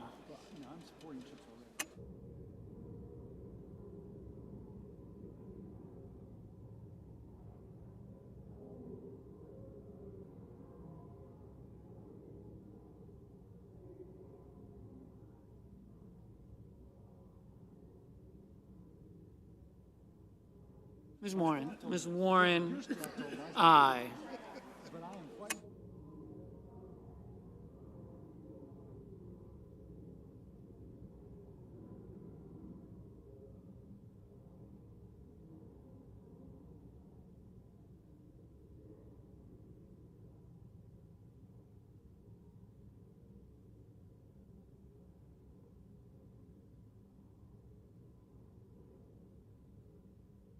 Mr. Kramer, no.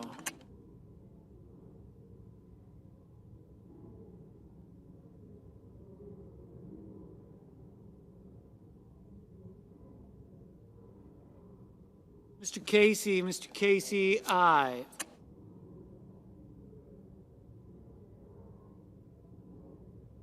Mr. Bozeman, no.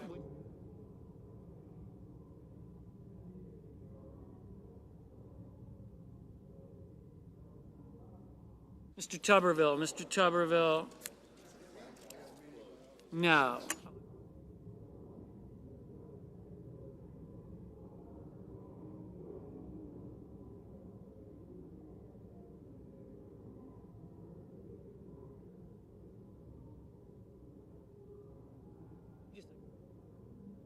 Mr. Graham, no. Mr. Coons, aye.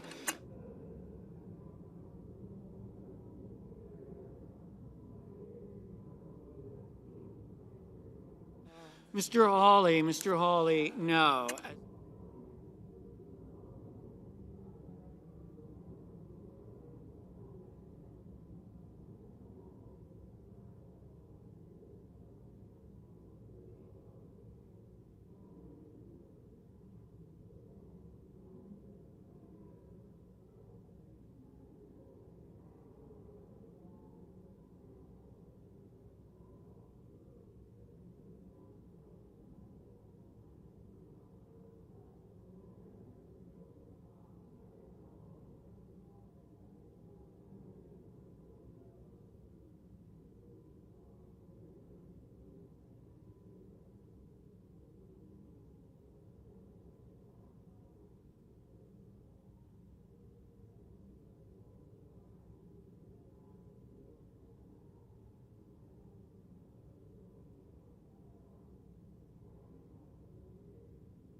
Mr.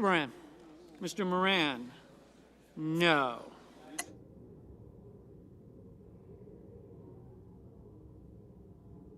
Mr. Burr, Aye. Mr. Ossoff. Mr. Ossoff. Aye.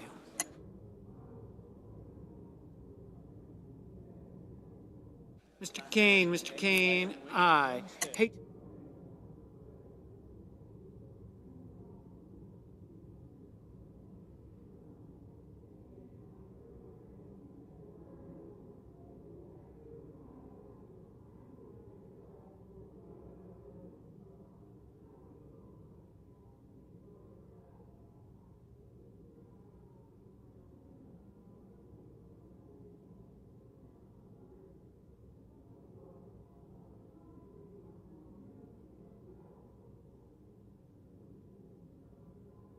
Mr. Risch. Mr. Risch, no. Mr. Warner. Mr. Warner, aye.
Ms. Klobuchar. Ms. Klobuchar, aye.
Mr. Van Hollen. Mr. Van Hollen, aye.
Ms. Murkowski, aye.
Mr. Shelby, no. Mr. Braun, no.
Mr. Cornyn, no.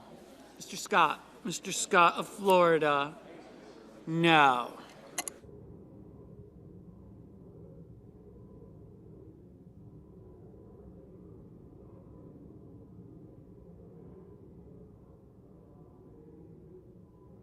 Ms. Stabenow, aye.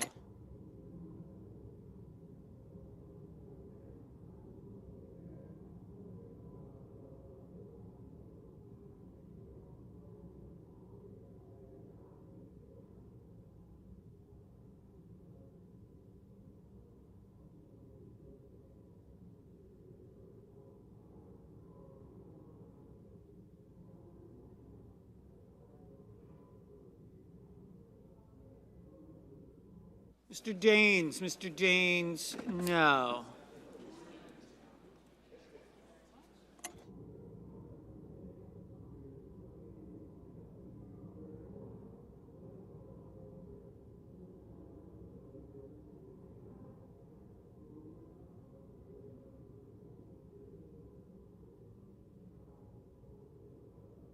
Mr. Grassley, no. Mr. Brown, aye.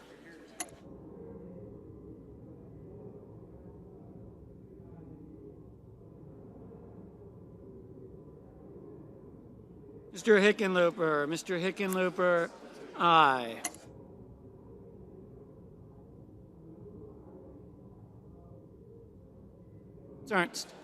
Ms. Ernst, aye.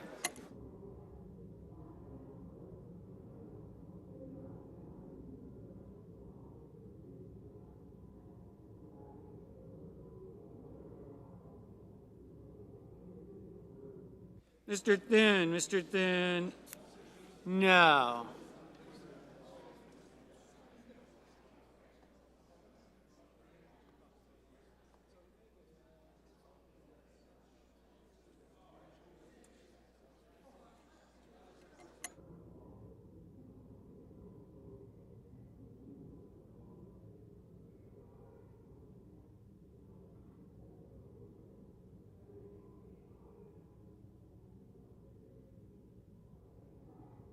Mrs. Fisher. Mrs. Fisher, no.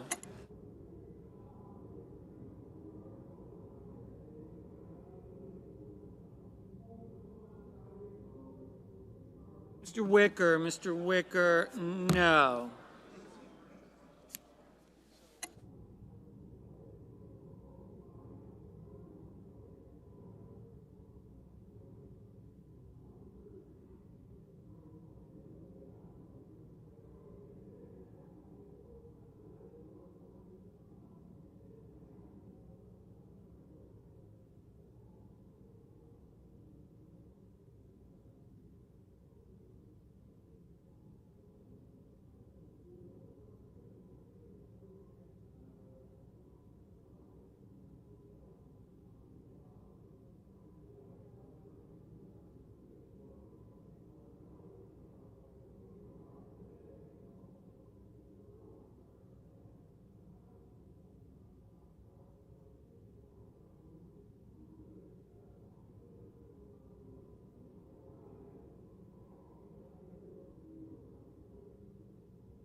Mr. Blunt. Mr. Blunt,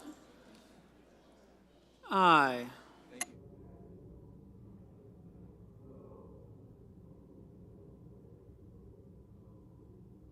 Mr. Rono. Mr. Rono, aye.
Mr. Markey. Mr. Markey, aye.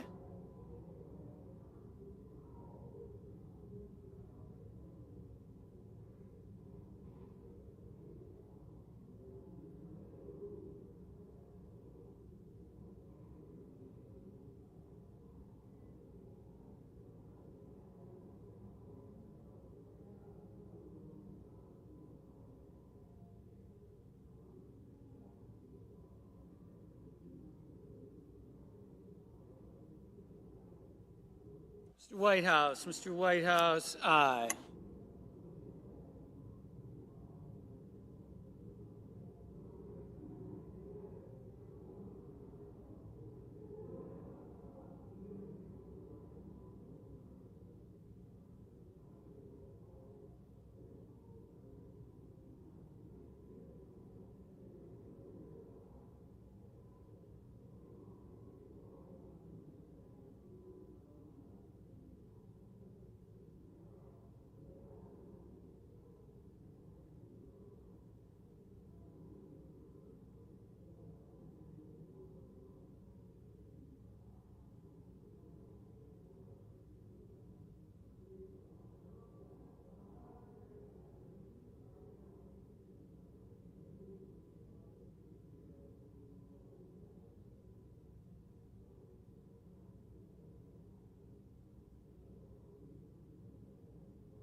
Mrs. Gillibrand, Mrs. Gillibrand, aye. Mr. Kelly, Mr. Kelly, aye. Mr. Padilla, aye.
Mr. Johnson, no.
Mr. Hoven, no. Mr.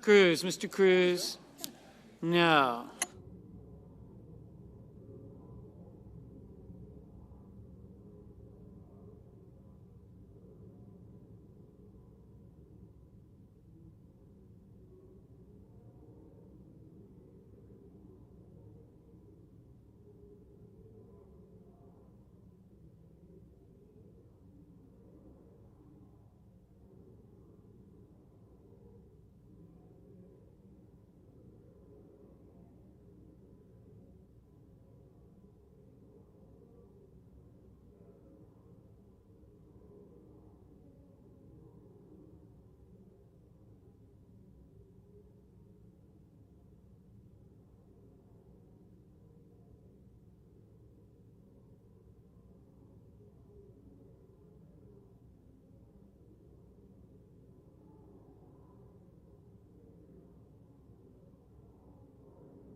Mr. Haggerty, Mr. Haggerty, no.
Mr. McConnell, no.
Mr. Booker, aye.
Ms. Lummis. Ms. Lummis.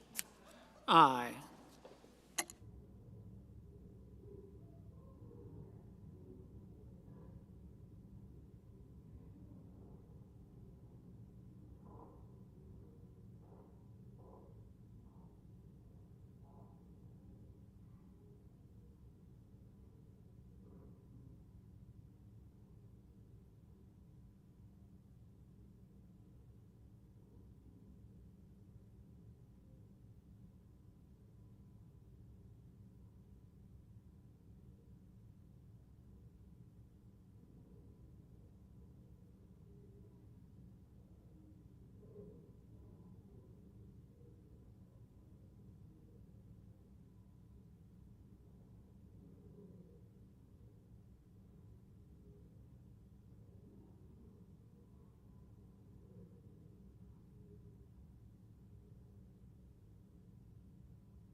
Mr. Young. Mr. Young. Aye.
Mr. Sullivan. Mr. Sullivan, aye.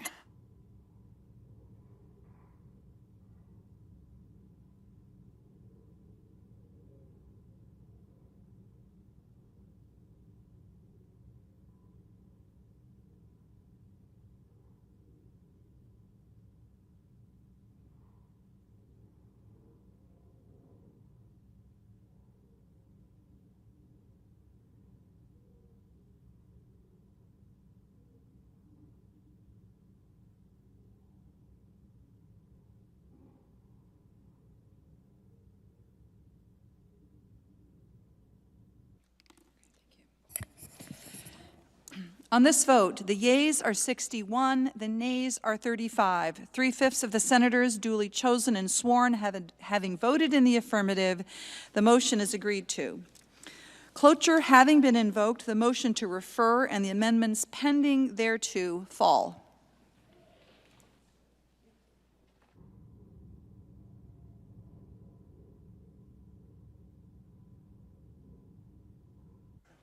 Madam President, The Majority Leader. I ask unanimous consent that it be in order to consider the following amendments to the substitute. Lee, 6482. Langford, 6496. Rubio, 6493. That at 3:45 p.m. on Tuesday, November 29th, all post-cloture time be considered expired. That if any of these amendments are offered, the Senate vote in relation to the amendments in the order listed, with 60 affirmative votes required for the adoption of the Lee amendment. That there be 2 minutes for debate equally divided prior to each vote. That any remaining amendments except Senate Amendment 6487 be withdrawn. That the substitute amendment as amended, if amended, be agreed to. The cloture motion with respect to H.R. 8404 be withdrawn. The bill be considered read a third time, and the Senate vote on passage of the bill as amended with 60 affirmative votes required for passage, all without further intervening action or debate. Finally, that the remaining cloture motions filed on November 17th ripen on disposition of H.R. 8404. Without objection. And one more point before I leave the floor. Chris Van Holland, our great senator from Maryland, has been waiting a while to give tribute to Joan Kleinman, his state director. We want to thank her for her great work. Did he say 17 years? 19. Don't want to cut this short. And one of her other additional great features is her family is from New York. So welcome and thank you for waiting. I yield the floor.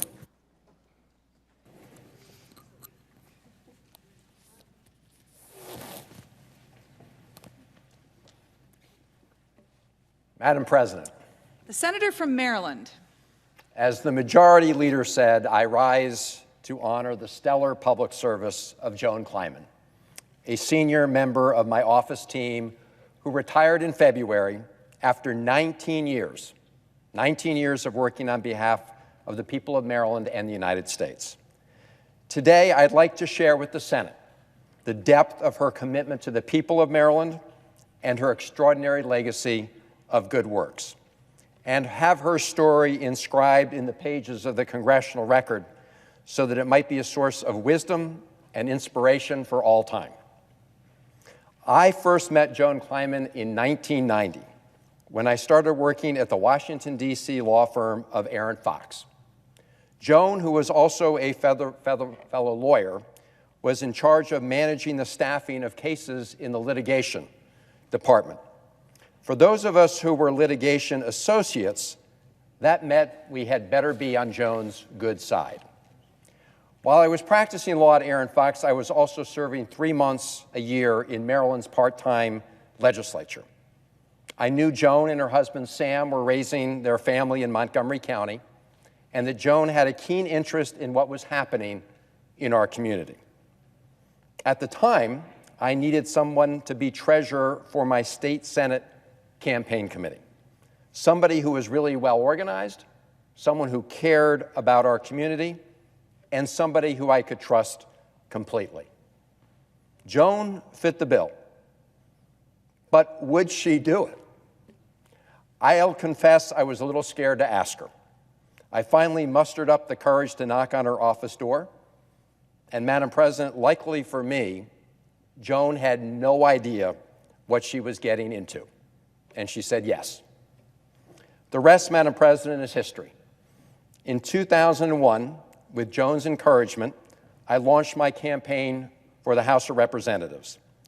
That campaign started at the kitchen table of our home in Kensington with my wife, Catherine, and a small cadre of friends and dedicated volunteers, including Joan. We knew it would be a tough fight, but we thought we had a shot. Our campaign grew quickly. It was powered by hundreds of volunteers and thousands of small contributions that kept coming in. And now, as treasurer of my congressional campaign, Joan would keep track of the flurry of small contributions that arrived every week. It was a ton of work. And Joan also worked on other aspects of the campaign at the same time. As another veteran member of that congressional campaign recently told me, for Joan, 3 a.m. was as much a part of the normal workday as 3 p.m. We won that campaign, and Joan was key to our success. So when the campaign ended, I had some very big decisions to make, including who would run our congressional district office. I wanted someone who was dedicated to our community, someone who could manage that important job, and again, someone who I could trust completely. The person who met all those requirements was Joan Kleinman. I'll admit, and we would all admit, that in those early days we were flying by the seat of our pants. And Joan was charged with building out our constituent services program from the ground up. She had to do all the big picture things, like building relationships with community stakeholders and forging bonds with federal agency officials. She also had to bring on our entire constituent service team and our community outreach team, and develop an intake and tracking system for constituent cases to make sure nothing would fall through the cracks. Joan built out our Maryland offices day after day, week after week, month after month, until we became the gold standard in constituent services.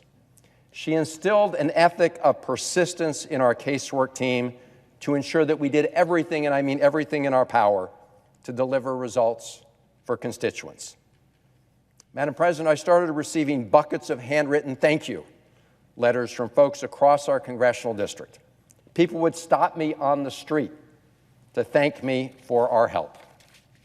In fact, under Joan's leadership, our office became so well known for our top-notch constituent services that we started getting calls from people in all the other congressional districts in our state.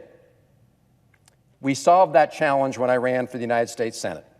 And after that campaign, Joan assumed responsibility for maintaining excellent constituent services and outreach for all Marylanders. And that she did. The letters of appreciation we received from constituents are now kept in large binders that filled up whole bookshelves. And now people across our entire state stop me on a regular basis to acknowledge their appreciation for something Joan and her team did to help them. Which leaves me with one big question, Madam President. How does that happen?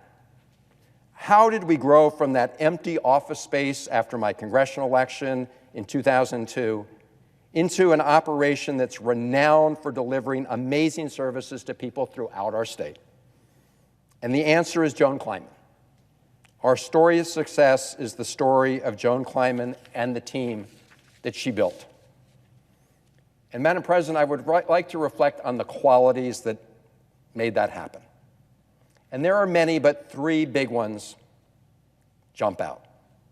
Number 1, follow the golden rule.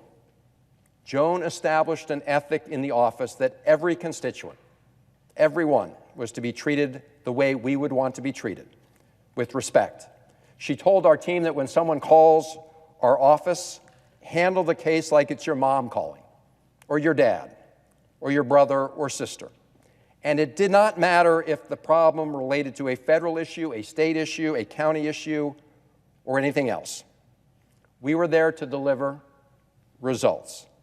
And Joan knew how frustrating it could be to pick up the phone, call a government office asking for help, only to be told to call a different government office.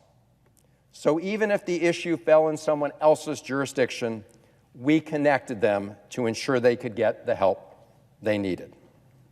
And Joan constantly reminded her team that if someone is calling us, it's because they need help, and they've likely tried and exhausted all other avenues to resolve the problem themselves. Another of Joan's sterling qualities is real leadership. Now, leadership can mean different things to different people, but you know it when you see it. Joan is a strong leader and an excellent manager because she leads by example. Like a good general who leads their troops into battle from the front, Joan was always willing to take on any task, large or small, for the success of the team. She worked crazy hours. She read every letter. There was nothing that she would ask others to do that she would not do first. Her exemplary leadership also flowed from her emphasis on detail and determination, a good combination. Good intentions about helping our constituents are great, but good intentions without implementation and accountability are empty promises. And good advocacy on behalf of constituents requires constant coaxing and constant follow-up. So let's be clear.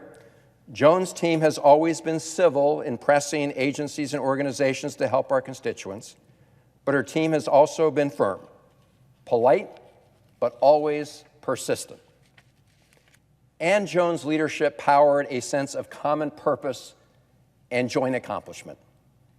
She would always highlight the achievements of members of her team who served our constituents, from helping our veterans and seniors obtain their benefits, to getting a passport approved so a constituent could visit a sick loved one, to getting student loans forgiven, to reuniting entire families, to helping folks avoid foreclosure, and hundreds of other matters.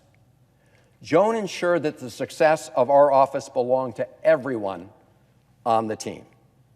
She lifted everyone up, and on those days when this job can be frustrating and discouraging, and Madam President, you know we face our share of those. On those days, reading the notes of appreciation that Joan would circulate from constituents, thanking us for helping them in their greatest hour of need, or about how our work had changed their life for the better, reminded me and everyone on our team of the importance of public service and the good that we can do. A third quality Joan has in abundance is compassion for those she worked with. Like the good Jewish mother she is, Joan brought that same sense of caring and nurturing to members of her family away from home, her office family. She was often the first to reach out to a new staff, inviting them for lunch or for coffee. She would circulate cartoons of the New Yorker that particularly resonated, which mostly got chuckles. She would laugh generously at others' jokes, even if they weren't all that funny. And she spent hours mentoring and coaching each member of her team. As a senior member of my staff remarked recently, quote, "Joan believed in me more than I believed in myself." Her good counsel helped guide staff members while they worked in our office and also served them well in their future endeavors. We're especially grateful that Joan helped groom one member of our staff who started as an intern under Joan's tutelage and then worked as a staff member in our office before going to practice law as Joan had once done. This member of our team later returned to our office well prepared to take on Joan's job when Joan left the office in February. And Joan wasn't just a mentor on professional matters. She was also there for staff members navigating the ups and downs of life. She has been a consoler-in-chief in times of loss and a cheerleader-in-chief in times of joy. Her warmth radiated in moments of hurt and of happiness. And my office hasn't been the only beneficiary of Joan's love. It also extends to members of her wonderful family who have joined Joan in the Senate gallery this evening.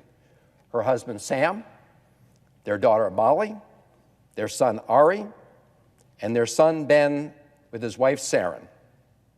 It's a joy to have them here for this special occasion. I also want to give a shout out to Joan's grandson, little Miles, who's at home. And I want to salute Joan's late father and her amazing mother, Evelyn. Both of her parents helped raise her to be the woman she is today. And her mother in particular has always been very vocal about her thoughts about my cable TV appearances. Thank you all for sharing Joan with us all those years. And Joan's commitment also extends to her family of faith. Joan isn't just a good Jewish mother to everyone. She's also a devoted member of her synagogue. Her life has been driven by the spirit of Tikkun Olam, repairing the world. And this year for Rosh Hashanah, Joan was invited by her congregation to speak from the pulpit and offer an interpretation of religious text. In her remarks, Joan shared this reflection, and I quote, "I know we all want to be remembered for the personal qualities that we value, but I think it's important that we also seek to be remembered for how we respond to the challenges of our times." End quote. That isn't just a meditation on faith. That is a meditation on service. In Joan's eyes, each of us has a responsibility to match our strong words with even stronger deeds. We honor our values only through our actions. It isn't enough to envision a more perfect world. We need to build it ourselves, brick by brick, hour by hour, good deed by good deed. Madam President, Joan has spent her life realizing the promise of that creed. And because of it, she leaves behind a legacy of good works that not only fill up bookshelves, but also fill up the lives and hearts of countless people in our state of Maryland. She has helped guide people in need. She has met the moment. She has changed lives for the better. She has done so much good for so many Marylanders for so many years that our state will always be better because of it. So, on behalf of me and my entire family, on behalf of our entire staff, past and present, on behalf of all the people of the state of Maryland, we thank you, Joan Kleinman. Your legacy of good works has left the world a much better place. Joan, we love you, but Madam President, even though Joan is retired from our office, I will continue to seek her counsel and relish her friendship for years to come. I yield the floor.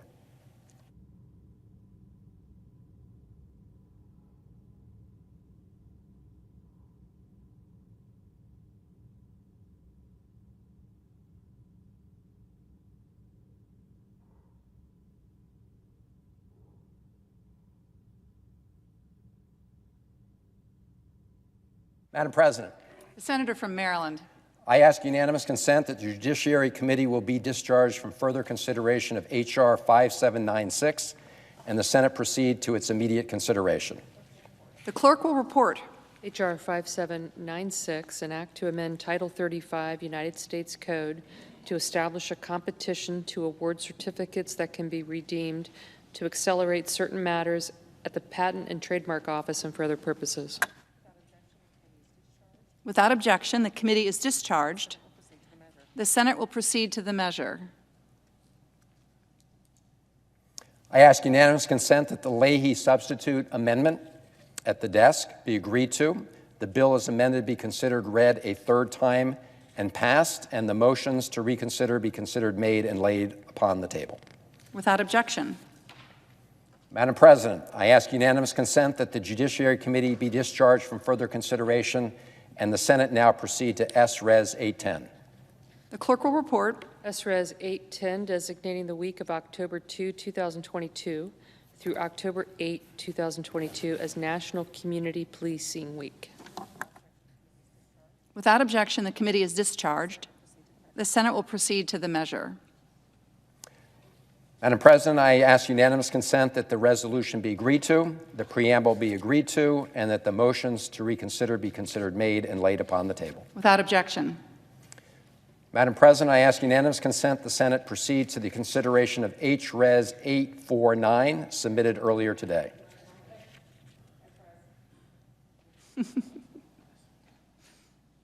S-Res 849 submitted earlier today. The clerk will report. S-Res 849, designating November 2022 as National Hospice and Palliative Care Month. Without objection, the Senate will proceed to the measure. Madam President, I ask unanimous consent the resolution be agreed to, the preamble be agreed to, and that the motions to reconsider be considered made and laid upon the table with no intervening action or debate. Without objection. Madam President, I ask unanimous consent the Senate proceed to the consideration of S-Res 850 submitted earlier today. The clerk will report. S-Res 850, expressing support for the designation of September 25, 2022 as National Ataxia Awareness Day, and so forth. Without objection, the Senate will proceed to the measure. Madam President, I ask unanimous consent the resolution be agreed to, the preamble be agreed to, and that the motions to reconsider be considered made and laid upon the table with no intervening action or debate. Without objection. Madam President, I ask unanimous consent that when the Senate completes its business today, it adjourn until 12 noon on Tuesday, November 29th, and that following the prayer and pledge, the morning hour be deemed expired, the journal of proceedings be approved to date, the time for the two leaders be reserved for their use later in the day, and morning business be closed. That upon the conclusion of morning business, the Senate resume consideration of calendar number 449, H.R. 8404. Further, the Senate recess from 12:30 p.m. until 2:15 p.m. to allow for the weekly caucus meetings. Without objection. Madam President, if there is no further business to come before the Senate, I ask that it stand adjourned under the previous order. The Senate stands adjourned until 12 noon tomorrow.